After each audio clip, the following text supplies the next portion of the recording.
The event today reinforces what we formalized more than a week ago. We are shifting from centralized implementation of classroom construction to faster and more responsive execution on the ground.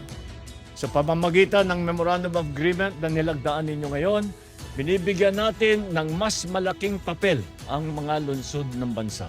At mga kababayan, huwag kayong maglala dahil si Pangulong Bongbong ay nasa taas nitong problema at inatasan po kami sa DepEd na kausapin lahat ng pwedeng kausapin na local government officials na may kakayahan na magtayo ng classroom at hindi tulad na dati na isa o dalawang ahensya lang ng gobyerno ang gumagawa ng classroom. Ngayon lahat, so makakatiyak kayo na maumpisa na ho natin na resolbahin itong napakatagal na nating naging problema sa classrooms.